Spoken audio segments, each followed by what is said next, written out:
वंदना बार बार वंदना, हजार बार वंदना। भक्त के भगवान को बार बार वंदना, भक्त के भगवान को बार बार वंदना। बोलिए भक्तवत्सल भगवान की जय हो। कृत्वा दैत्यवधं कृष्ण सरामोऽसो यदुभृता भूवतार जदभारं जनवीष्टं जनयन कलिं। कृत्वा दैत्यवधं कृष्ण, भगवान कृष्ण के द्वारा धीरे धीरे संपूर्ण पृथ्वी के भार को उतार दिया गया। जरासंध के द्वारा 23 क्षौणी सेना 17 बार भगवान ने समाप्त किया। शाल नरेश, विदुरथ, दंत वक्र, काशी नरेश, इन राजाओं के द्वारा जितने दुष्ट राजा हैं सबको समाप्त किए। और जो बचे खुचे रह गए थे वो सबको इकट्ठा कहाँ किया? महाभारत के संग्राम में। भगवान ने देखा कि अब संपूर्ण पृथ्वी का भार उतार दिया गया है।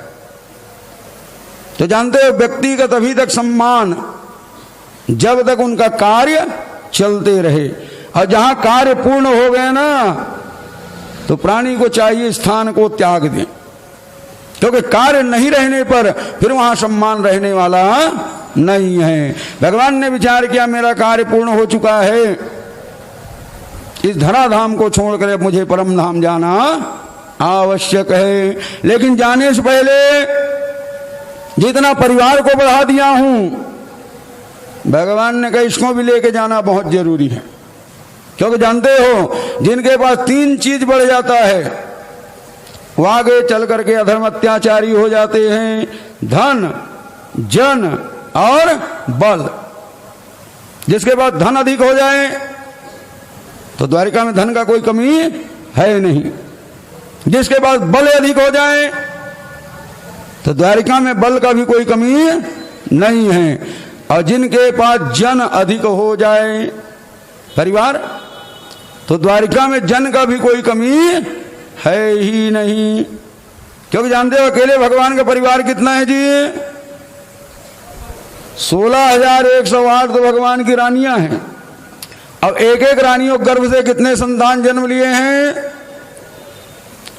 11 संतान को भगवान ने जन्म दिया था, एक एक कन्या, और 10 पुत्र हुए थे कि एक एक यदुनाथ के नारी न जाए पुत्र, एक एक कन्या लक्ष्मी 10 पुत्र सुपुत्र।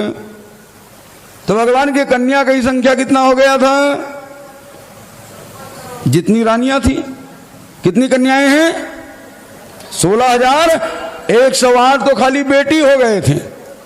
और बेटा कितने हुए जी? कितने हो गए? गुना भाग लगाना पड़ जाएगा, है कि नहीं? भगवान के पुत्रों की संख्या 1,61,000 बाल इकसार। भय कृष्ण के पुत्र ये गुण बल रूप अपार। 1,61,080 ये भगवान के बेटा की संख्या है। अब कन्या 16,108। अब भगवान के बेटा ही नहीं नाती भी हो गए थे।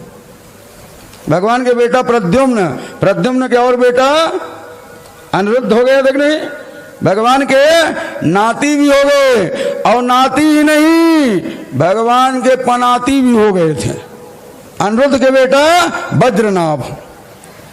जानते इस समय भगवान की आयु 125 वर्ष, 100 साल के हो रहे हैं।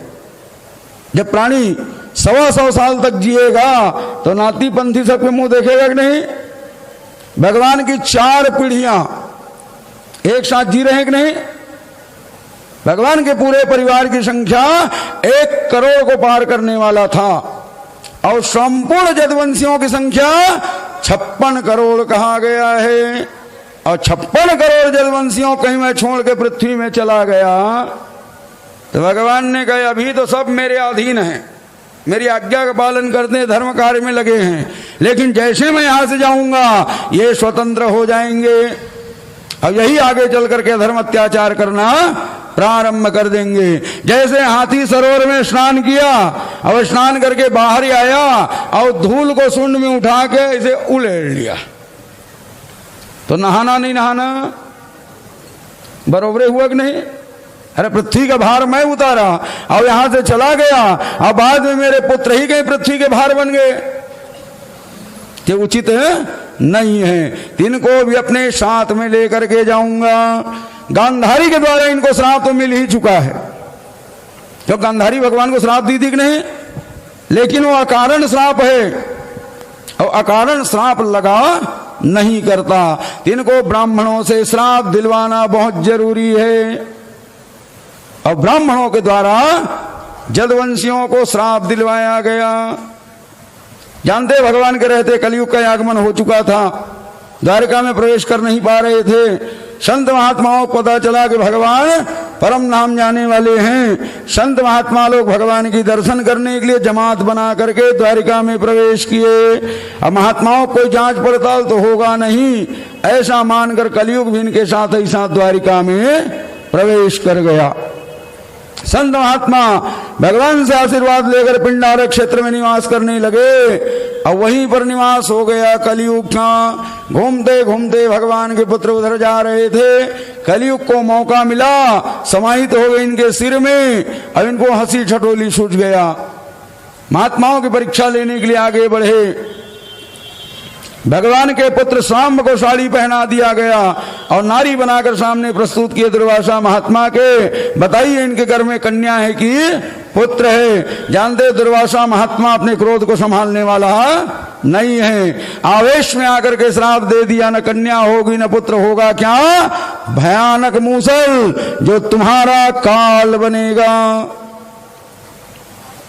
घबरा करके मूसल को लेकर भगवान के चरणों में पहुंचे। भगवान ने कहा, पुत्रों तुम लोग बहुत बड़ी गलती किए हो, ब्राह्मण का श्राप कभी व्यर्थ जाने वाला नहीं है, लेकिन अपने प्राण की रक्षा करना हर प्राणी कर्तव्य है। ना रहे बांस ना बजे मूसल ही नहीं होगा तो कहां तुम्हारा काल होगा, चूरा चूर कर डालो। अब 1 करोड़ पुत्र एक मूसल को लेकर समुद्र में जा घिसना शुरू किए तो कितना देर लगे घिसने में?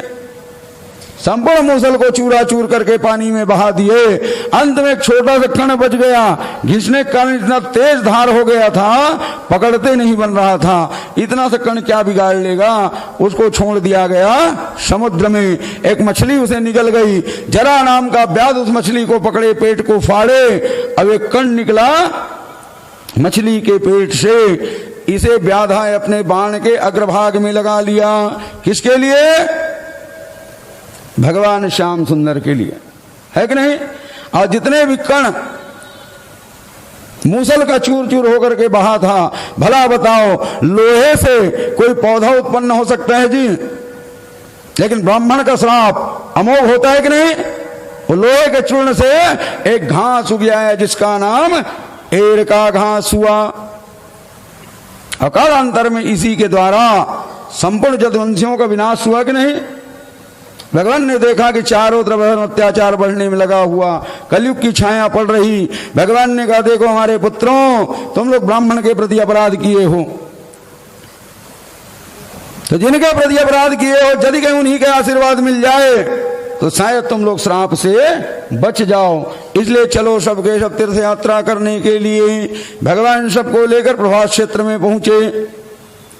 अब प्रभास क्षेत्र में आकर भगवान ने कहा कि तुम सब इसमें स्नान करो, और स्नान करके नाना प्रकार के दान करो, क्योंकि जानते हो सामान्य स्थान में किए हुए दान से 10 गुना पुण्य की प्राप्ति होती है तीर्थों में दान करने से। इसलिए तीर्थ में जब भी जाओ तो जरूर कुछ ना कुछ दान करना चाहिए, है कि नहीं?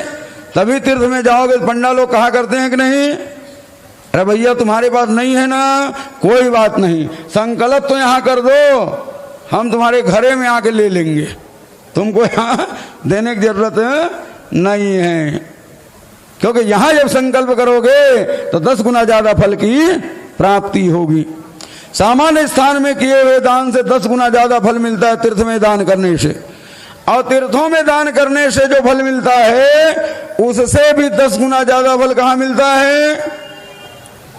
भगवान के कथा स्थल पर दान करने से। क्योंकि जानते हो एक तीर्थ में खड़े होकर एक ही बार दान कर सकते हो, संपूर्ण तीर्थों में एक साथ खड़े आप नहीं हो सकते, लेकिन कथा स्थल में जब खड़े होगे ना तो संपूर्ण तीर्थों में खड़े होने का पुण्य मिलता है। क्योंकि जहां भगवान की कथा चलती है वहां संपूर्ण तीर्थों का वास कहा गया। यत्रैव गंगा जमुना च तत्र गोदावरी सिंधु सरस्वती सर्वाणि तीर्थानि वसन्ति यत्र यत्रच्युतो द्वार कथा प्रसंगा। जहां भगवान की कथा होती है संपूर्ण तीर्थों का निवास। तो संपूर्ण तीर्थ में एक साथ खड़े होकर दान करने का पुण्य प्राप्त कहां होगा? भगवान के कथा स्थल पर दान करने से। दान की बड़ी महिमा है कि नहीं? जिनके प्रति अपराध किए यदि दान से उनको संतुष्ट कर दिए और वही कहीं आशीर्वाद दे दिया तो श्राप का कोई असर रहने वाला नहीं है। ऐसे विचार करके भगवान के पुत्र लोग नाना प्रकार के दान किए।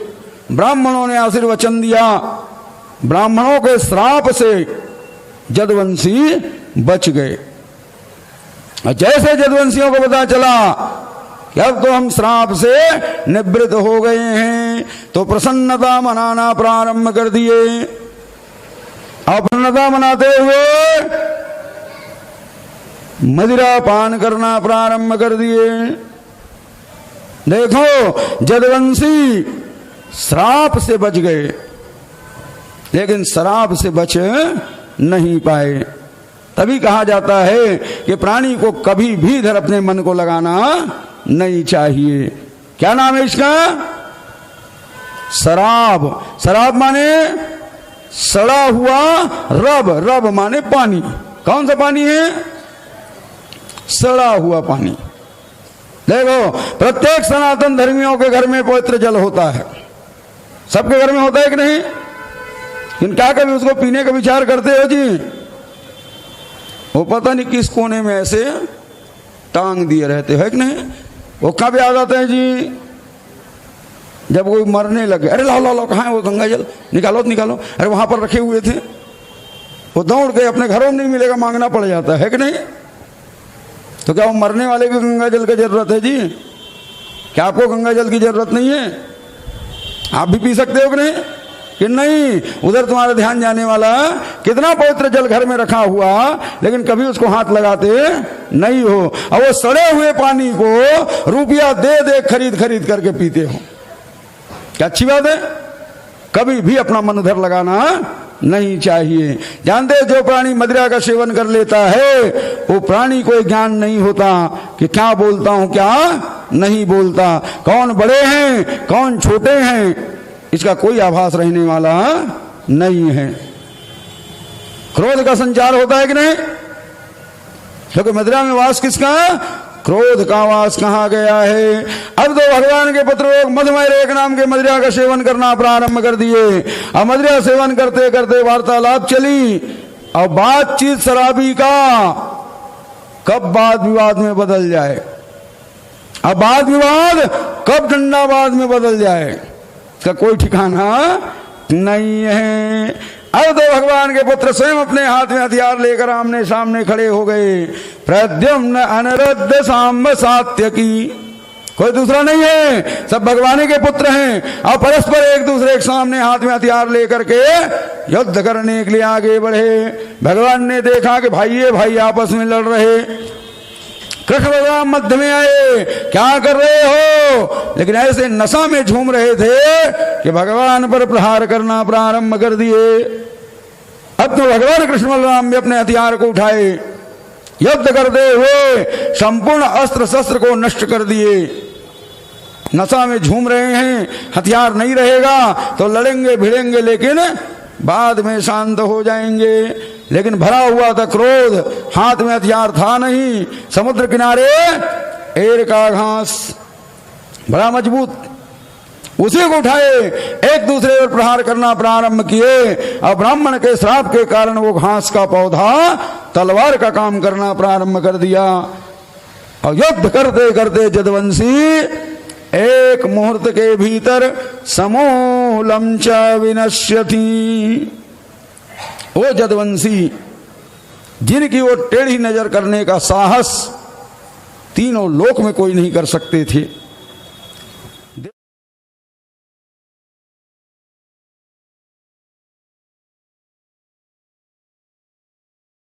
वंदना बार बार वंदना, हजार बार वंदना। भक्त के भगवान को बार बार वंदना। भक्त के भगवान को बार बार वंदना। बोलिए भक्तवत्सल भगवान की जय हो। कृत्वा दैत्यवधं कृष्ण सरामोऽसो यदुभृता भूवतार जद भारं जनवीष्टम जनयन कलिम। कृत्वा दैत्यवधं कृष्ण, भगवान कृष्ण के द्वारा धीरे धीरे संपूर्ण पृथ्वी के भार को उतार दिया गया। जरासंध के द्वारा 23 क्षौणी सेना 17 बार भगवान ने समाप्त किया। शाल नरेश, विदुरथ, दंत वक्र, काशी नरेश, इन राजाओं के द्वारा जितने दुष्ट राजा हैं सबको समाप्त किए। और जो बचे खुचे रह गए थे वो सबको इकट्ठा कहाँ किया? महाभारत के संग्राम में। भगवान ने देखा कि अब संपूर्ण पृथ्वी का भार उतार दिया गया है। तो जानते हो व्यक्तिगत अभी तक सम्मान जब तक उनका कार्य चलते रहे, और जहां कार्य पूर्ण हो गए ना तो प्राणी को चाहिए स्थान को त्याग दें, क्योंकि कार्य नहीं रहने पर फिर वहां सम्मान रहने वाला नहीं है। भगवान ने विचार किया मेरा कार्य पूर्ण हो चुका है, इस धराधाम को छोड़कर अब मुझे परम धाम जाना आवश्यक है। लेकिन जाने से पहले जितना परिवार को बढ़ा दिया हूं, भगवान ने कहा इसको भी लेके जाना बहुत जरूरी है। क्योंकि जानते हो जिनके पास 3 चीज बढ़ जाता है वो आगे चल करके अधर्म अत्याचारी हो जाते हैं, धन, जन और बल। जिसके पास धन अधिक हो जाए तो द्वारिका में धन का कोई कमी है नहीं, जिसके पास बल अधिक हो जाए तो द्वारिका में बल का भी कोई कमी नहीं है, और जिनके पास जन अधिक हो जाए परिवार तो द्वारिका में जन का भी कोई कमी है ही नहीं। क्योंकि जानते हो अकेले भगवान का परिवार कितना है जी? 16,108 तो भगवान की रानियां हैं। अब एक एक रानियों गर्भ से कितने संतान जन्म लिए हैं? 11 संतान को भगवान ने जन्म दिया था। एक एक कन्या और 10 पुत्र हुए थे कि एक एक यदुनाथ के नारी न जाए पुत्र, एक एक कन्या लक्ष्मी 10 पुत्र सुपुत्र। तो भगवान के कन्या की संख्या कितना हो गया था? जितनी रानियां थी। कितनी कन्याएं हैं? 16,108 तो खाली बेटी हो गए थे। और बेटा कितने हुए जी? कितने हो गए? गुणा भाग लगाना पड़ जाएगा, है कि नहीं? भगवान के पुत्रों की संख्या 1,61,000 बाल इकसार। भय कृष्ण के पुत्र ये गुण बल रूप अपार। 1,61,080 ये भगवान के बेटा की संख्या है। अब कन्या 16,108। अब भगवान के बेटा ही नहीं नाती भी हो गए थे। भगवान के बेटा प्रद्युम्न के और बेटा अनिरुद्ध हो गया। देखने भगवान के नाती भी हो गए, और नाती ही नहीं भगवान के पनाती भी हो गए थे। अनिरुद्ध के बेटा वज्रनाभ। जानते इस समय भगवान की आयु 125 वर्ष। 100 साल के हो रहे हैं। जब प्राणी 100 साल तक जिएगा तो नाती पंथी सबके मुंह देखेगा कि नहीं? भगवान की 4 पीढ़ियां एक साथ जी रहे हैं कि नहीं? भगवान के पूरे परिवार की संख्या 1 करोड़ को पार करने वाला था और संपूर्ण जदवंशियों की संख्या 56 करोड़ कहा गया है। और 56 करोड़ जदवंशियों कहीं मैं छोड़ के पृथ्वी में चला गया तो भगवान ने कहा अभी तो सब मेरे अधीन हैं, मेरी आज्ञा का पालन करते हैं, धर्म कार्य में लगे हैं, लेकिन जैसे मैं यहां से जाऊंगा ये स्वतंत्र हो जाएंगे और यही आगे चल करके धर्म अत्याचार करना प्रारंभ कर देंगे। जैसे हाथी सरोवर में स्नान किया और स्नान करके बाहर ही आया और धूल को सुंड में उठा के इसे उड़ेल लिया, तो नहाना नहीं नहाना बरोबरे हुआ कि नहीं? अरे पृथ्वी का भार मैं उतारा और यहां से चला गया और बाद में मेरे पुत्र ही गए पृथ्वी के भार बन गए, ये उचित नहीं है। इनको भी अपने साथ में लेकर के जाऊंगा। गांधारी के द्वारा इनको श्राप तो मिल ही चुका है, तो गांधारी भगवान को श्राप दी थी कि नहीं?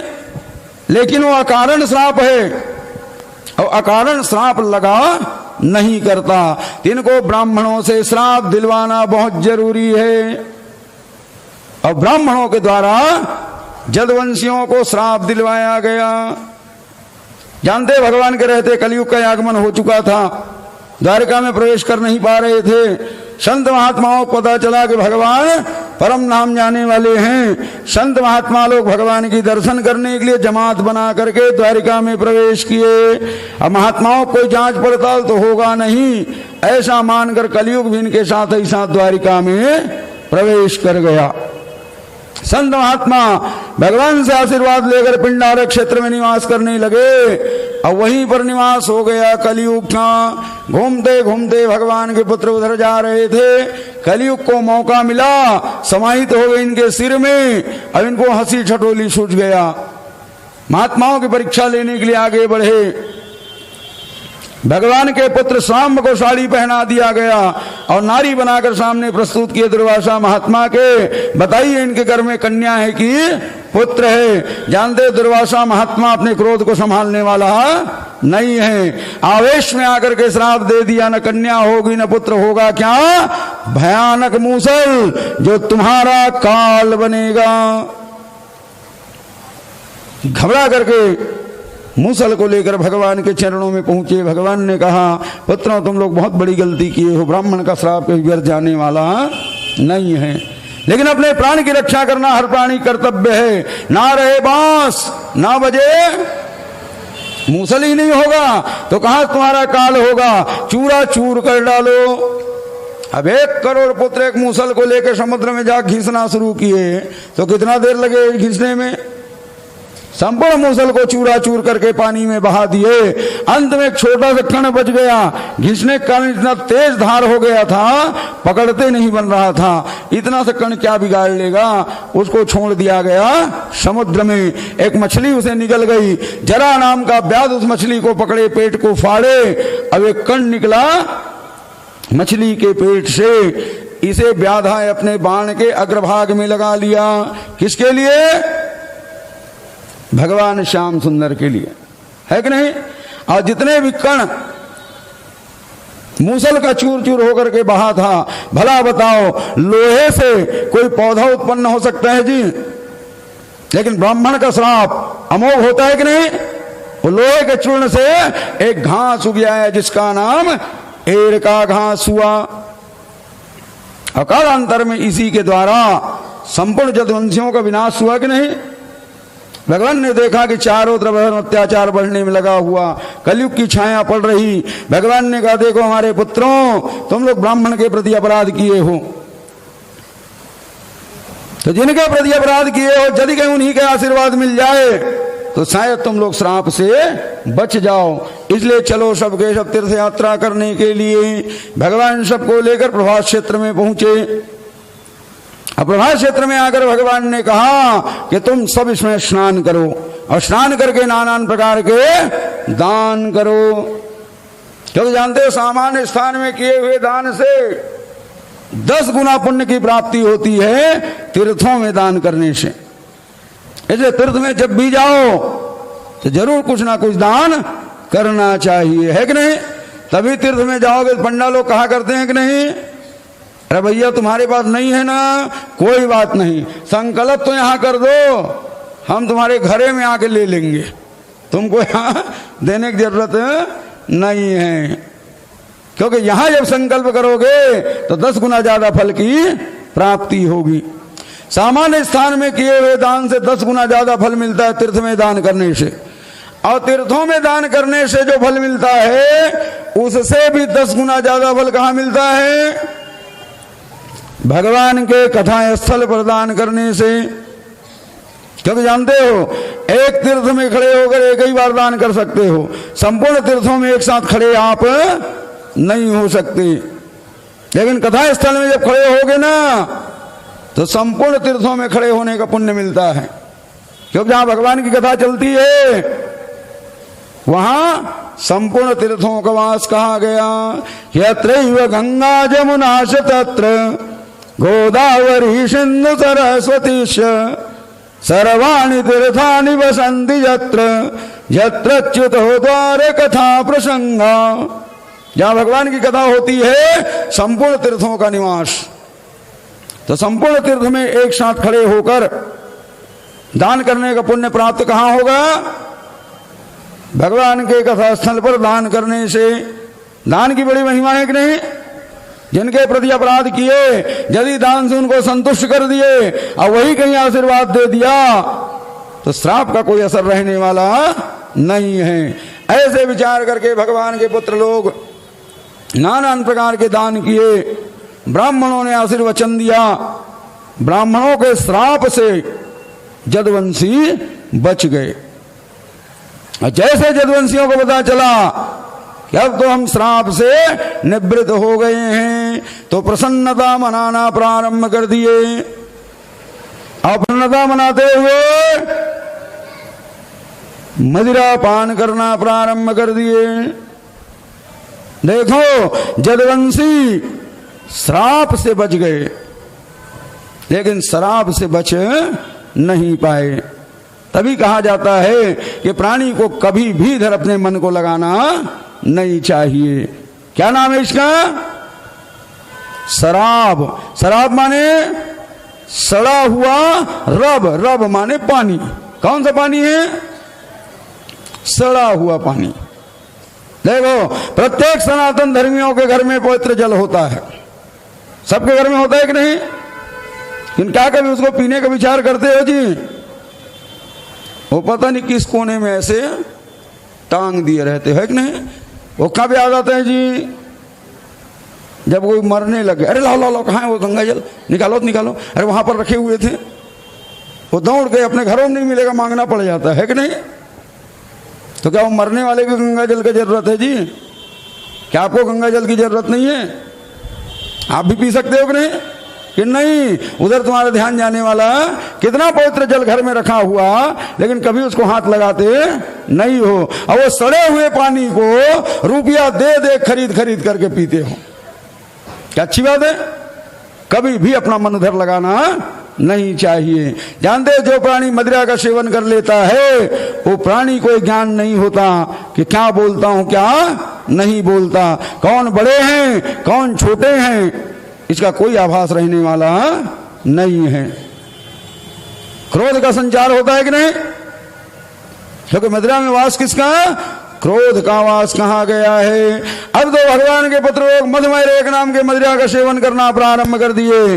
और मदिरा सेवन करते करते वार्तालाप चली और बातचीत शराबी का कब वाद विवाद में बदल जाए, अब वाद विवाद कब डंडावाद में बदल जाए का कोई ठिकाना नहीं है। अब तो भगवान के पुत्र स्वयं अपने हाथ में हथियार लेकर आमने सामने खड़े हो गए। प्रद्युम्न अनिरुद्ध सांब सात्यकी, कोई दूसरा नहीं है, सब भगवान के पुत्र हैं और परस्पर एक दूसरे के सामने हाथ में हथियार लेकर के युद्ध करने के लिए आगे बढ़े। भगवान ने देखा कि भाई ये भाई आपस में लड़ रहे, कृष्ण बलराम मध्य में आए, क्या कर रहे हो? लेकिन ऐसे नशा में झूम रहे थे कि भगवान पर प्रहार करना प्रारंभ कर दिए। अब तो भगवान कृष्ण बलराम भी अपने हथियार को उठाए, युद्ध करते हुए संपूर्ण अस्त्र शस्त्र को नष्ट कर दिए। नशा में झूम रहे हैं, हथियार नहीं रहेगा तो लड़ेंगे भिड़ेंगे, लेकिन बाद में शांत हो जाएंगे। लेकिन भरा हुआ था क्रोध, हाथ में हथियार था नहीं। समुद्र किनारे एर का घास बड़ा मजबूत, उसी को उठाए एक दूसरे पर प्रहार करना प्रारंभ किए। और ब्राह्मण के श्राप के कारण वो घास का पौधा तलवार का काम करना प्रारंभ कर दिया। और युद्ध करते करते जदवंशी एक मुहूर्त के भीतर समूलम च विनश्यति। वो जदवंशी जिनकी वो टेढ़ी नजर करने का साहस तीनों लोक में कोई नहीं कर सकते थे,